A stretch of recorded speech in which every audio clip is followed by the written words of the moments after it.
नमस्कार, मेरा नाम है जितेंद्र चौहान और आप देख रहे हैं स्टेट मिरर हिंदी। आज हम चर्चा करेंगे बीजेपी के नए राष्ट्रीय अध्यक्ष नितिन नवीन को लेकर। अध्यक्ष तो उनको बना दिया गया पार्टी ने, क्योंकि एक ऐसा चेहरा सामने लेकर आया गया है जो कोई पहले जानता नहीं था। लेकिन 45 साल की उम्र के नितिन नवीन को राष्ट्रीय अध्यक्ष बनाया गया। पार्टी में बहुत बड़े कद के नेता हैं।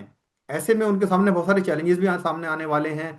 कई राज्यों में चुनाव होने जा रहे हैं, जिसमें बंगाल शामिल है, केरल शामिल है, असम शामिल है, पुडुचेरी शामिल है। इन राज्यों में उनके सामने अब क्या चुनौतियां आने वाली हैं, पार्टी के साथ किस तरह समन्वय बैठाएंगे, उस पर चर्चा करेंगे। हमारे साथ वरिष्ठ पत्रकार अनिल सागर जी हैं, जो दिल्ली की राजनीति को बखूबी जानते हैं और बीजेपी को अच्छी तरीके से कवर करते हैं, कई सालों से कवर करते आए हैं। जानकारी करेंगे उनसे, साझा करेंगे कि चीजें किस तरीके से नितिन नवीन के लिए अब आने वाला समय रहने वाला है। अनिल जी, बहुत स्वागत है स्टेट पर हिंदी के इस प्रोग्राम में। थैंक यू, धन्यवाद। मैं अनिल सिंह सागर आपके दर्शकों को नमस्कार करता हूं। जितेंद्र, मुझे लगता है कि नितिन नवीन जो है, जब आप जमीन पर काम कर लेते हैं जी। तो समस्याएं 19-20 पूरे देश में लगभग वैसी ही हैं। राजनीति की जो समझ है वो उनकी बड़ी स्पष्ट है। और राजनीति की अगर समझ स्पष्ट है, या यूं कहें, अगर अब मैथ के फार्मूले हमें क्लियर हैं, साइंस बिल्कुल। की साइंस के फार्मूला हमारा क्लियर है, तो हम चाहे दिल्ली में पढ़ें, चाहे हम पटना में पढ़ें, चाहे गुजरात में पढ़ें, चाहे महाराष्ट्र में पढ़ें, वो सब एक है। तो नितिन नवीन जो है, पार्टी के ऐसे कार्यकर्ता रहे हैं जिन्होंने गुजरात में भी काम किया है, जिन्होंने असम में भी काम किया है, जिन्होंने बिहार में भी काम किया है, जिन्होंने दिल्ली भी देखी है, जिन्होंने हरियाणा भी देखा है। पूरे देश की जानकारी उनको है। और शायद यही एक सबसे बड़ा कारण रहा है कि उनको इस पद पर पहुंचने में जिसने बहुत सहयोग किया है। आपका ये कहना है कि ट्रेनिंग उनकी जो है पहले से ही बहुत मजबूत कर दी गई थी, और शायद उनको तैयार करा जा रहा था। पार्टी ने कहीं ना कहीं पहले भी नजर रखी होगी उन पर। और जिस तरह की ट्रेनिंग आप बात करें कि हर राज्य में उन्होंने काम किया है, तो कहीं ना कहीं वो ट्रेनिंग उनकी काम आने वाली है आगे टाइम पे। देखिए, बहुत अच्छी चीज आपने इशारे में पूछ ली है। भारतीय जनता पार्टी के लगभग 15 करोड़ कार्यकर्ता हैं। बिल्कुल। सक्रिय कार्यकर्ता लगभग 11 लाख हैं। 3 लाख करीबन पदाधिकारी हैं।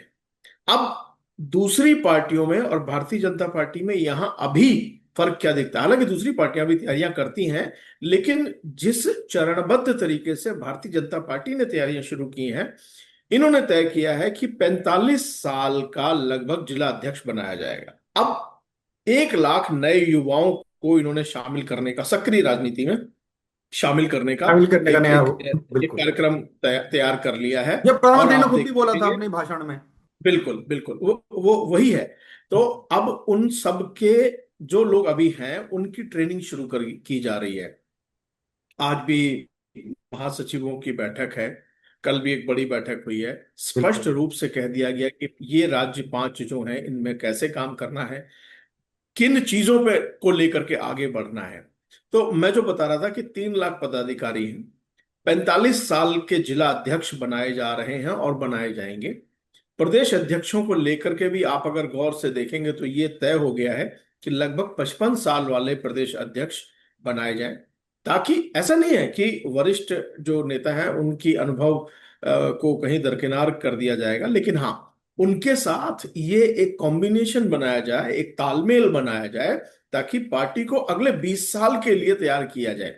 पार्टी के सामने अगले 20 साल बाद नेतृत्व का संकट ना रहे। ये ट्रेनिंग ही है कि जब ट्रेनिंग ही है, 45 बिल्कुल। साल का हाँ, जब 45 साल का एक युवा जिला संभालता है तो एक डीएम बन जाता है। आप अगर हम प्रशासनिक भाषा बिल्कुल। में कहें, और बिल्कुल। डीएम जो है वो सब सीख जाता है जो उसे आगे काम आना चाहिए। तो ऐसे ही जिला अध्यक्ष होगा। वो क्या करेगा? वो जिला के अधिकारी से बात करेगा, जिला के न्यायिक प्रक्रिया में आना जाना देखेगा, कैसे काम होता है, कैसे उनको सीखेगा। एक एक पार्टी का मतलब मुखिया है राजनीतिक और और वो सरकारी जिले में पहलुओं को पार्टी जान की। पाएगा अच्छे तरीके से, वो कुल मिलाकर ही कह सकते हैं अगर जिला अध्यक्ष बन एग्जैक्टली जाता है exactly। 45 साल की और उम्र में। जब जब वो 55 साल का होगा, तो उन्हीं 45 साल वालों में से कुछ लोग ऐसे होंगे जो प्रदेश अध्यक्ष तक के जो पैमाने पद हैं हैं। उनको बिल्कुल। फुलफिल करेगा। तो जब वो 55 साल का होगा, तो एक परिपक्व प्रदेश अध्यक्ष पार्टी को मिल सकेगा। वो अरे जी, संकट आपने खत्म एक हो बात कही जाएगा। कि जो जो सीनियर लीडरशिप है उनके साथ समन्वय बैठाना होगा, उनका जो गाइडेंस होगी वो साथ रहेगी। लेकिन सवाल यही उठ रहा है कि नितिन नवीन एक बहुत युवा चेहरा है, पार्टी के लिए आए हैं, क्योंकि पार्टी में इतने कद्दावर नेता बैठे हुए हैं। ऐसे में उनके लिए क्या चैलेंजेस रहने वाले आने वाले टाइम में कि उनके साथ समन्वय बैठाना हो, क्योंकि हमने देखा है कि तस्वीरें बहुत कुछ बयां करती हैं। हमने देखा जब स्वागत उनका करा जा रहा था तो वहाँ जो सीनियर लीडरशिप थी, कहीं ना कहीं आंखें तरेरी हुई थी, बहुत चढ़ी हुई थी उनकी, कि एक इतने युवा चेहरे को पार्टी में लेकर आ दिया गया है और अध्यक्ष बना दिया गया है, हम कैसे तालमेल बैठाएंगे उनके साथ। क्योंकि एक प्रोटोकॉल भी जारी हुआ था उसमें कि नितिन नवीन, कोई नितिन बाबू कह रहा था, कोई नितिन जी कह रहा था, अध्यक्ष कह संबोधित नहीं कर रहे थे। ऐसे में सवाल यही है, पार्टी को यह कहना पड़ा कि उनको अध्यक्ष बनाया जाए, पीएम ने खुद कहा कि ये मेरे बॉस हैं अब। तो कहीं ना कहीं एक संदेश दिया जा रहा है कि हाँ, अब यही नितिन नवीन जो है पार्टी के अध्यक्ष हैं, इनकी सुना जाएगा। लेकिन मेरा सवाल आपसे ये है, क्योंकि आप लगातार कवर करते आए हैं बीजेपी को, हमने सबने देखा है बड़े नेताओं को कि किस तरीके से वो एक्सेप्ट नहीं कर पाते हैं चीजों को, सर। नहीं, देखिए ऐसा है कि दिल्ली एक बहुत बड़ा उदाहरण है। दिल्ली में आपने विधानसभा देखी है, आप विधानसभा कवर करते रहे हैं। दिल्ली विधानसभा में देखा जाता था, राज्यों जब दिल्ली राज्य के चुनाव होते थे तो सारे वरिष्ठ नेता थे, और इतने बिल्कुल। वरिष्ठ नेता थे कि वो छोटे मोटे कार्यकर्ताओं को कुछ समझते ही नहीं थे। पूछते ही नहीं और इस थे। वजह से भारतीय जनता पार्टी रणनीतिक तौर पर, उनके व्यवहार के तौर पर कई बार उनको नुकसान होता था। वो चीजें नहीं थी, वो नहीं थी। वरिष्ठता का जो चोला था या जो एक आडंबर था वो नहीं था। अब आप कहें कि एक पार्षद को दिल्ली का मुख्यमंत्री बना दिया गया, तो क्या दिल्ली के लोगों ने उनको स्वीकार नहीं किया? कर लिया। क्या दिल्ली की जो राजनीतिक जो पीढ़ी है, क्या उसने स्वीकार नहीं किया? कर लिया। देखिए आज जितेंद्र, आज ना माहौल एकदम स्पष्ट है।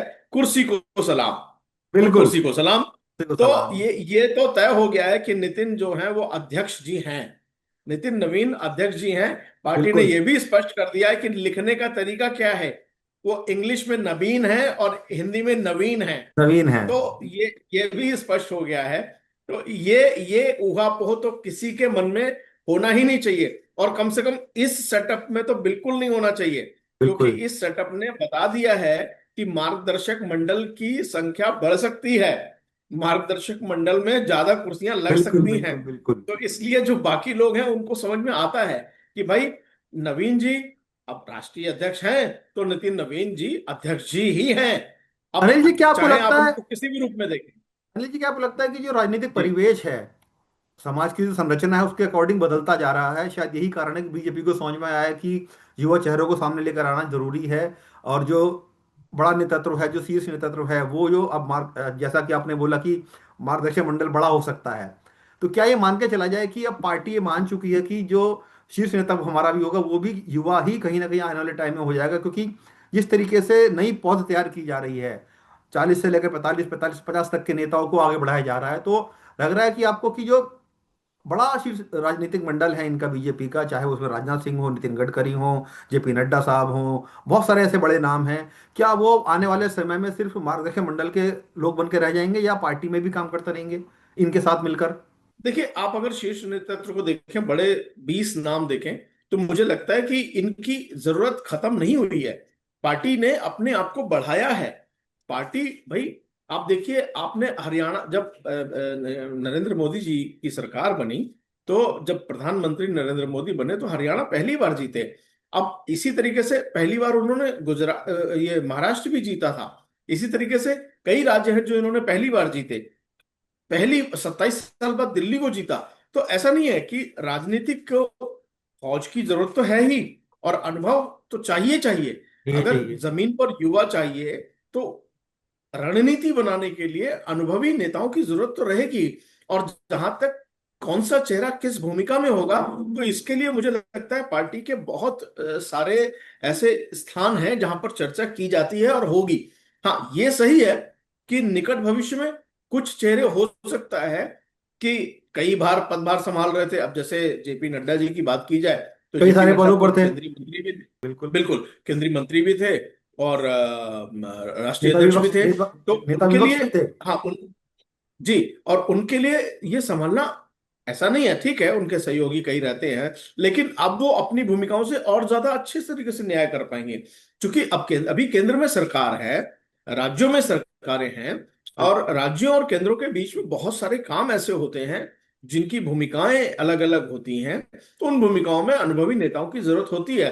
अब जैसे प्रभारी होते हैं, बहुत सारे राज्यों के प्रभारी होते हैं। अभी कई राज्यों के प्रभारी दो दो तीन तीन राज्य दिए हुए हैं, दिए तो हुए वो हैं। भी शायद अब स्पष्ट होता जाएगा। तो मुझे लगता है कि अनुभवी नेताओं की जरूरत तो हमेशा है और रहेगी।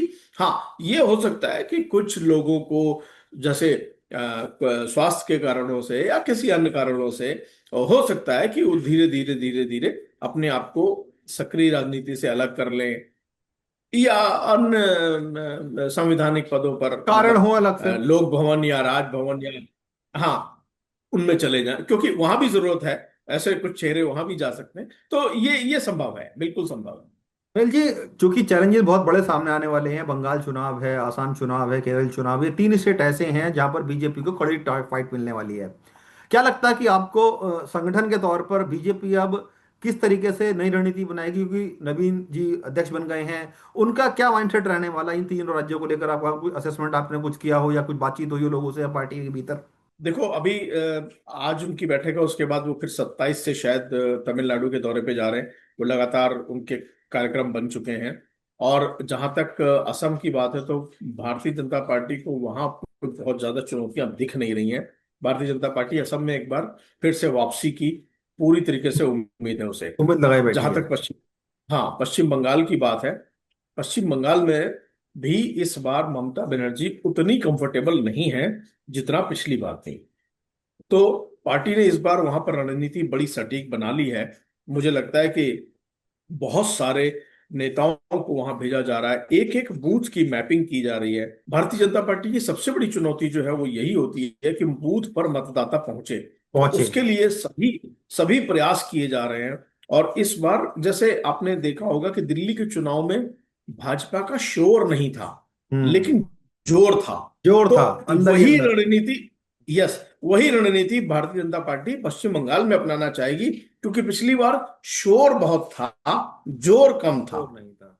तो मतलब इस बार और अंदर ही अंदर ये लोग काम कर रहे हैं। बहुत ज्यादा खुलकर सामने नहीं आ रहे हैं, लेकिन अंदर जमीनी स्तर पर काम कर रहे हाँ, हैं। क्योंकि पिछले जो अनुभव सिखाते हैं, ये बात सामने आई थी कि पश्चिम बंगाल में बहुत सारे हिंदू मतदाता ऐसे थे जो भारतीय जनता पार्टी को वोट करना चाहते थे, लेकिन वो वो बूथ तक ही शोर नहीं की आ पाए। वजह से थोड़ा सा डर गए, या यूं कहें कि उन्होंने मन बदल लिया।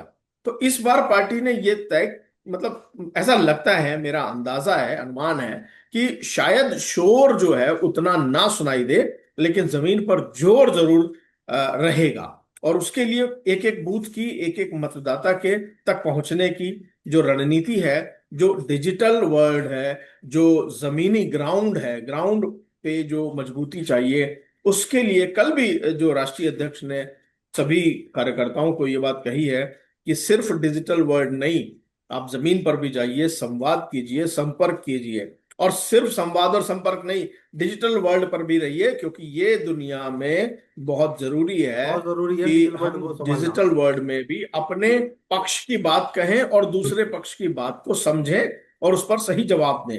अनिल जी, हाँ, आपने तर्क आपने एक हो, बात आपने कुतर्क एक बात नहीं। आपने एक जिक्र करा कि ममता बनर्जी के लिए इतना आसान नहीं रहने वाला है। क्या आपको लगता है कि कौन से वो कारण फैक्टर्स रहने वाले हैं इस बार जो ममता बनर्जी को इस बार कहीं ना कहीं डैमेज कर रहे हैं? और जैसे कि आपने बोला कि उतनी मजबूत नहीं नजर आ रही हैं, कौन कौन से फैक्टर नजर आते हैं आपको कि ममता बनर्जी इस बार थोड़ा लूज कर रही हैं अपने ग्राउंड को? देखिए, मुझे लगता है कि ममता बनर्जी पे हम लोग कभी विस्तार से बात करेंगे। आज नितिन नवीन पे आपने चूंकि बिल्कुल इस बिल्कुल बात को आगे बिल्कुल। बढ़ाया है। हाँ, लेकिन ये जरूर है कि देखिए, सत्ता विरोधी एक लहर होती है। इस बार सत्ता विरोधी वहां पर प्रभाव दिख रहा है। इस बार वहां दिख रहा है कि जो एसआईआर है उसका असर है। इस बार वहां पर मतदाताओं के बीच में एक स्पष्ट क्लियरिटी दिख रही है कि वो क्या चाहते हैं। इस बार उनके मन में बदलाव की एक उम्मीद है। तो शायद कई फैक्टर हैं वहां पर जो काम कर रहे हैं। ममता बनर्जी के जो आसपास के लोग हैं, उनके भ्रष्टाचार के मामले जो हैं, जो वो सामने भी आए हैं। लोगों को, क्योंकि पश्चिम बंगाल अभी भी बहुत पीछे है।